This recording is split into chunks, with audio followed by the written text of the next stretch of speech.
ரயில் news viewers வணக்கம். ட்ரெயின்லையும் சாப்பாடு சரியில்லை, ரயில்வே ஸ்டேஷன்லையும் சாப்பாடு சரியில்லைன்னு நம்ம கழுவி ஊற்றிருப்போம். இந்தியாவில் குறிப்பிட்ட சில உணவுகளுக்கு சில குறிப்பிட்ட ரயில் நிலையங்கள் ரொம்பவே ஃபேமஸ்.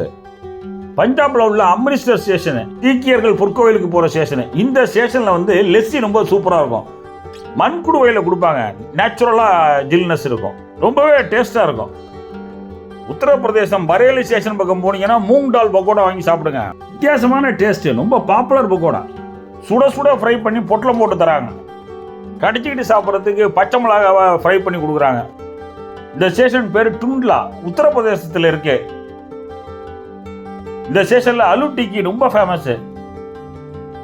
பயணிகள் இந்த ஸ்டேஷன் பக்கம் போனால் இதை வாங்கி சாப்பாடுக்கு முதல்ல இதை சாப்பிட்டு போயிடுறாங்க. ஆம்பூர் பிரியாணி, தலப்பாக்கட்டு பிரியாணி மாதிரி உத்தரப்பிரதேசத்தில் இருக்க அந்த சார்பாக் ஸ்டேஷன் பிரியாணியும் ரொம்ப பாப்புலர். ஸ்டேஷன் என்விஆர்ஆரில் விற்கிறது. ட்ரெயினை விட்டு இறங்கி போய் என்விஆர்ஆரில் வாங்கணும், வெளியில் விற்கிறவன்ட்ட வாங்கக்கூடாது. அபூர்வாடுன்னு ஒரு ஸ்டேஷன் ராஜஸ்தானில் இருக்குது. சின்ன மண்குடுவையில் ராப்ரின்னு ஒரு ஃபுட்டு விற்கிறான். பாலை திக்கா காய்ச்சி குதிரைவாளி திரையில் செய்கிறது. இது ரொம்ப டேஸ்டாக இருக்கும். இந்த ஃபுட்டு வேறு எங்கேயுமே கிடைக்காது. ஜார்க்கண்டில் ஒரு சில இடத்துல கிடைக்குதுன்னு சொல்கிறாங்க. மேற்கு வங்காளத்தில் கரக்பூர் ஸ்டேஷனு அலூர் தம்முக்கு ரொம்ப ஃபேமஸ்ஸு. இது வந்து நம்ம ஊர் உருளைக்கிழங்கு போண்டா மாதிரி இருக்குது. சின்ன சின்ன போண்டா மாதிரி போட்டு கப்பலை கொடுக்குறாங்க. ராஜஸ்தான் மாநிலத்தில் அஜ்மீர் ஸ்டேஷன் போகிறதுக்கு வாய்ப்பு கிடைச்சிச்சுன்னா காதி கச்சோரி வாங்கி சாப்பிடுங்க. அது வெளியே விட அந்த ஸ்டேஷனில் விற்கிறது தான் நல்லாயிருக்கும். உள்ளூர்காரவங்க ரயில்வே ஸ்டேஷன் கேன்டீனில் வந்து பார்சல் வாங்கிட்டு போய் வீட்டில் சாப்பிட்றாங்க. கர்நாடகா மாநிலத்தில் மதுர் ஸ்டேஷனு. இந்த ஸ்டேஷனு வடைக்கு ரொம்ப ஃபேமஸ். அந்த வடைக்கு பேரே மதுர் வடைன்னு பேர். இந்த வடையை பற்றி நிறைய பத்திரிகைகள் எழுதியிருக்காங்க. இந்த வடையோட சேர்த்து சட்னி கொடுக்குறோம். அந்த சட்னியை வந்து கர்நாடகா டேஸ்ட்டு, கொஞ்சம் இனிப்பு இருக்கும், அது நமக்கு பிடிக்காது. இந்த வடை திங்கிறதுக்கு சட்னியெல்லாம் தேவையில்லை. கேரள மாநிலத்தில் பாலக்காடு ஸ்டேஷனு. இந்த ஸ்டேஷனில் வாழைப்பழத்தில் பஜ்ஜி போடுவாங்க. அந்த பஜ்ஜிக்கு பேர் வந்து பழம்பொரின்னு சொல்லி விற்கிறாங்க.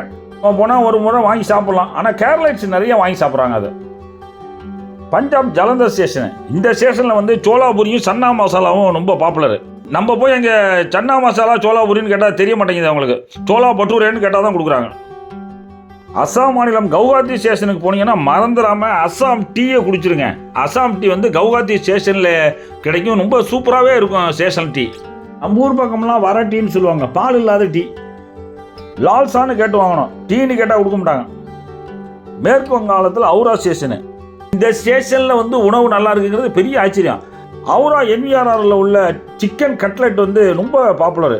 அங்கே வேலை பார்க்குற ரயில்வே எம்ப்ளாயிஸ் வீட்டுக்கு பார்சல் வாங்கிட்டு போவாங்க. அதை ராஜஸ்தான் மாநிலத்தில் சித்தோர்கர்னு ஒரு ஸ்டேஷனு. இந்த ஸ்டேஷனில் போடுற பக்கோடா வந்து வித்தியாசமாக இருக்குது. யாரோ ஒரு குக்கு ஒரு புது ரெசிபியை கண்டுபிடிச்சி மார்க்கெட்டிங் பண்ணிட்டார் போல் இருக்கு. அந்த பக்கோடா ரொம்ப பாப்புலருங்க. அங்கே ஜார்க்கண்ட் மாநிலத்தில் டாடா நகர் ரயில்வே ஸ்டேஷனு.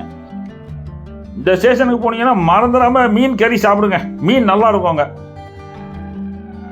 தெலுங்கானா மாநிலத்தில் செகந்திராபாத் ஸ்டேஷனு. இந்த ஸ்டேஷன் வந்து ஹைதராபாத் சிக்கன் பிரியாணிக்கு ஃபேமஸ்ஸு. ஆனால் ஹைதராபாத்தில் கூட சிக்கன் பிரியாணி டேஸ்ட்டாக இருக்காது, இங்கே அவ்வளோ டேஸ்ட்டாக இருக்கும். ஹைதராபாத் வெஜ் பிரியாணியும் அங்கே கிடைக்கிது. நான் வாங்கி சாப்பிட்டதில்லை. சிக்கன் நல்லா இருக்குங்கிற போது அப்புறம் ஏன் அதுக்கு போகிறோம். சுரேந்தர் நகர் ரயில்வே ஸ்டேஷன் ராஜஸ்தான் மாநிலத்தில் இருக்குது. நல்லா பார்த்துங்க. இந்த ஸ்டேஷனில் தான் இந்தியன் ரயில்வேல ஒட்டகப்பால் டீ கிடைக்குது. ஸ்டேஷனில் 2 வியாபாரிகள் விற்கிறாங்க. அந்த பகுதி மக்கள் தான் ரொம்ப விரும்பி குடிக்கிறாங்க. தமிழ்நாடு கேரளாலேருந்து போகிறவங்களாம் அதை விரும்ப மாட்டேங்கிறாங்க. கேரளா கோழிக்கோடு ஸ்டேஷனில் வந்து அல்வா கிடைக்கும். அந்த அல்வா நம்ம திருநெல்வேலி அல்வா மாதிரி இருக்காது, கலர் கலர் அல்வாவாக இருக்கும். ஸ்வீட்டு கொஞ்சம் கம்மியாக இருக்கும். கஷ்டப்பட்டெல்லாம் இழுத்து பிக்க வேணாம், சும்மாவே உடஞ்சிரும். எப்போயாவது இந்த ஸ்டேஷன்கள் பக்கம் போகிறதுக்கு வாய்ப்பு கிடைச்சா மறந்துடாமல் வாங்கி சாப்பிட்ருங்க இந்த ஐட்டங்களை. தமிழ்நாட்டை பற்றி எதுவும் சொல்லலேன்னு பார்க்குறீங்களா? உங்களுக்காக தான் விட்டு வச்சுருக்கேன். எல்லாத்தையும் கமெண்ட்டில் சொல்லிவிடுங்க. இந்த வீடியோ பிடிச்சிருந்தா லைக் பண்ணுங்கள், மறந்துடாமல் சப்ஸ்கிரைப் பண்ணுங்கள், ஷேர் பண்ணுங்கள். வணக்கம்.